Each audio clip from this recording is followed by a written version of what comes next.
So with that, I know it's tradition to start with the theme overture and really spend a little bit of time unpacking the theme. So really the essence of competition is comparison. People with strong competition talents are instinctively aware of other people's performance as compared to their own, and they're driven to achieve even higher levels of performance. They want to be the best, they're driven to win. And it's really that deep aspiration for first place that drives them to outwork, outperform, outdo, outsell, outscore, outteach, outnegotiate, or outshine the competition. People strong in competition talents are willing to put in the time and energy and effort to come out on top. They will do the research, they'll practice, they'll train, they'll study in order to ensure victory.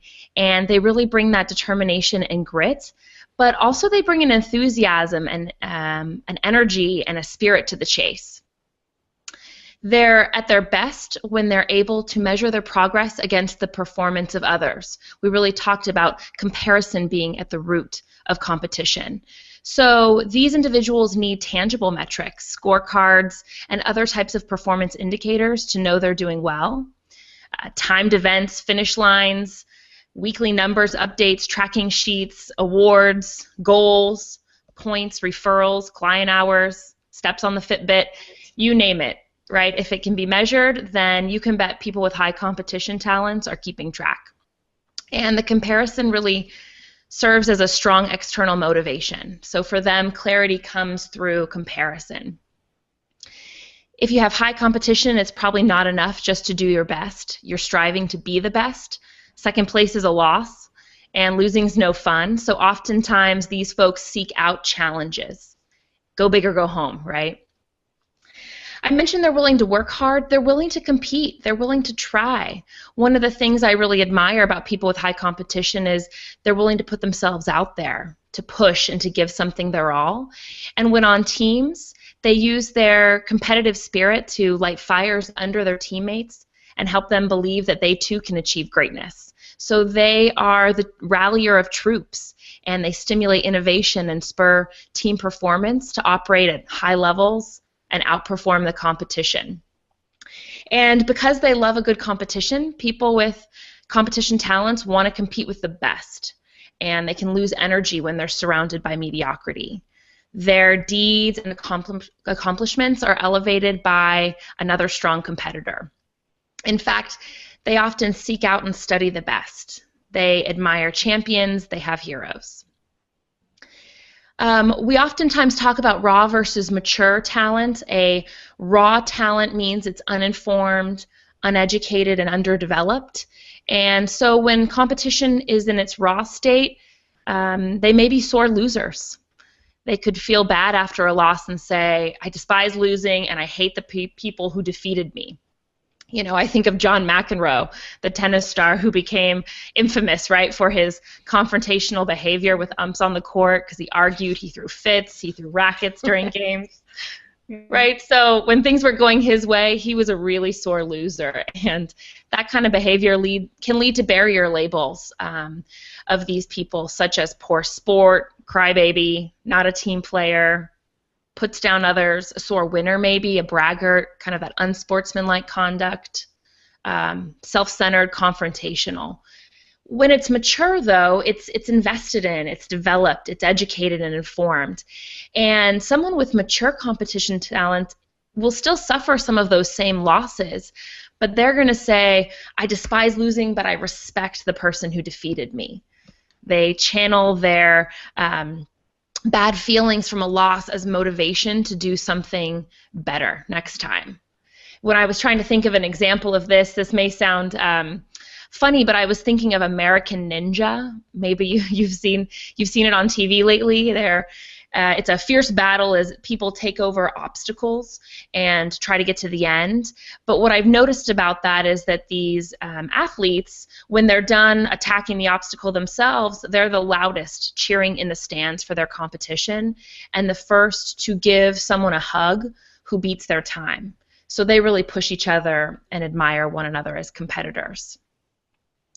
By the numbers, here's what we know when we look at our database of 12 million.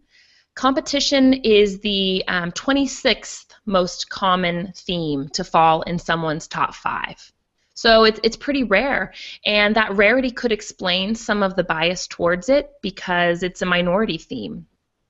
That means about 11% of people have it in their top 5. Maybe this wouldn't surprise you. It is more common in men. It's number 11 most common in men and number 30 most common in women. A little bit more kind of nerdy data for those of you that are interested. Statistically, it's most likely paired with achiever. I think that makes sense. They both bring a drive, a stamina, an energy, a push. They're both playing the end game. But there's a difference, certainly, when it comes to motivation.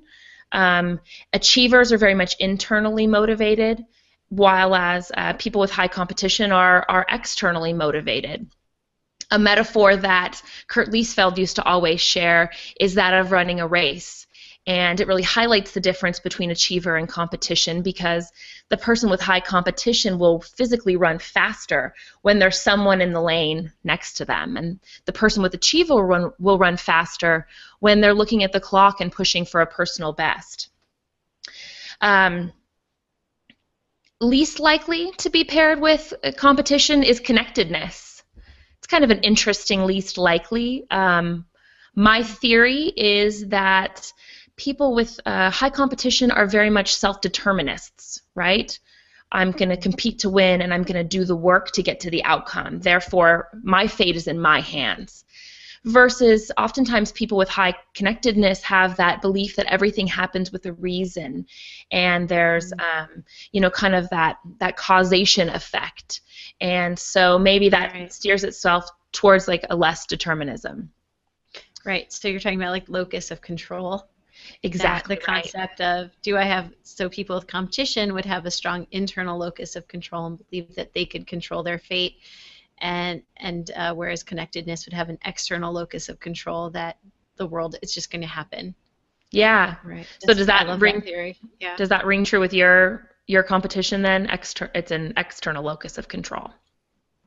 It's a high internal locus of that I could control everything, so yes, I'm going to try. Right. Yep. Yeah. Sorry to interrupt. No. Really enjoying what you're saying so far. Yeah. Excellent. A few other thoughts. I know we like to kind of think about comparing and contrasting. Going along with that race metaphor, competition and significance sometimes can look similar. There's still that drive to be out in front of people. People with high significance are going to run that same race faster when there's someone watching and cheering them from the stands. So competition says, when I watch others perform, I get better. Significance says, when others watch me perform, I get better. Competition versus analytical. They're both concerned with evidence, with data, with proof. For those high in competition, the scorecard measures my progress and validates my victory. For those with high analytical, data quantifies my experience and validates my theories. A few more kind of thoughts in the overture. I mentioned at the beginning that there seems to be a lot of bias around this theme. I'd say of all 34, this is probably one that seems to get the worst rap. And I know Jamie's excited to help dispel that today. But maybe just a brief comment on perhaps the nature of that bias. It was really highlighted for me yesterday when I was looking for quotes to share to help articulate kind of this theme. And so I Googled, quote sayings about competition. And to my surprise, most of the quotes that popped up were really to the effect about letting go of competition with others, and that your only true competition was within yourself. Or they would say, look in the mirror. That's your competition. And so we seem to have this belief that somehow it's bad to compare yourself to others, and we idealize the person who doesn't need to look outside themselves for motivation as if to look outward to gain energy is somehow needier or shallower than looking inward to gain energy. And it really got me thinking about the value of competition in the broad sense, because in many aspects of life, we do promote comparison and competition, like in sports. We glorify the athletic hero who pushes their mind and bodies to do the impossible. And I think Magic Johnson was the one who said, if you're a competitive person, that stays with you. You don't stop. You're always looking over your shoulder. Or Jamie, you shared the quote with me from Joe Namath, a professional football coach, when you win, nothing hurts. Mm-hmm. And so in sports, we value competition, but we also value it in aspects of our personal life. Competition keeps prices down on goods and services. We don't compare, and we don't compare when we make choices about where to spend our time, money, and don't we compare, right, when we're making choices about where to send our kids to school or what car to buy? You know, that value of measurement and comparison is clear. And, competition separates the weak from the strong when it comes to species. So I share those examples with you just to hopefully spark your thinking about the value of competition as we move into this discussion. And maybe I'll just close out, because I'm anxious to hear from you, Jamie, with a quote that you actually shared with me that really resonated with you. And a shout out to Brent O'Bannon, who is a strengths coach and coach of coaches who also has competition and shared it with you. And it's from Theodore Roosevelt. It's called The Man in the Arena. And it goes like this.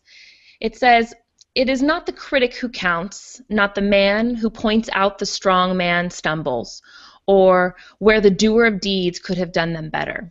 The credit belongs to the man who is actually in the arena, whose face is marred by dust and sweat and blood, who strives valiantly, who errs, who comes short again and again, because there is no effort without error and shortcoming, but who does actually strive to do the deeds, who knows great enthusiasms, the great devotions, who spends himself in a worthy cause, who at the best knows in the end the triumph of high achievement, and who at the worst, if he fails, at least fails while daring greatly, so that his place shall never be with those cold and timid souls who neither know victory nor defeat."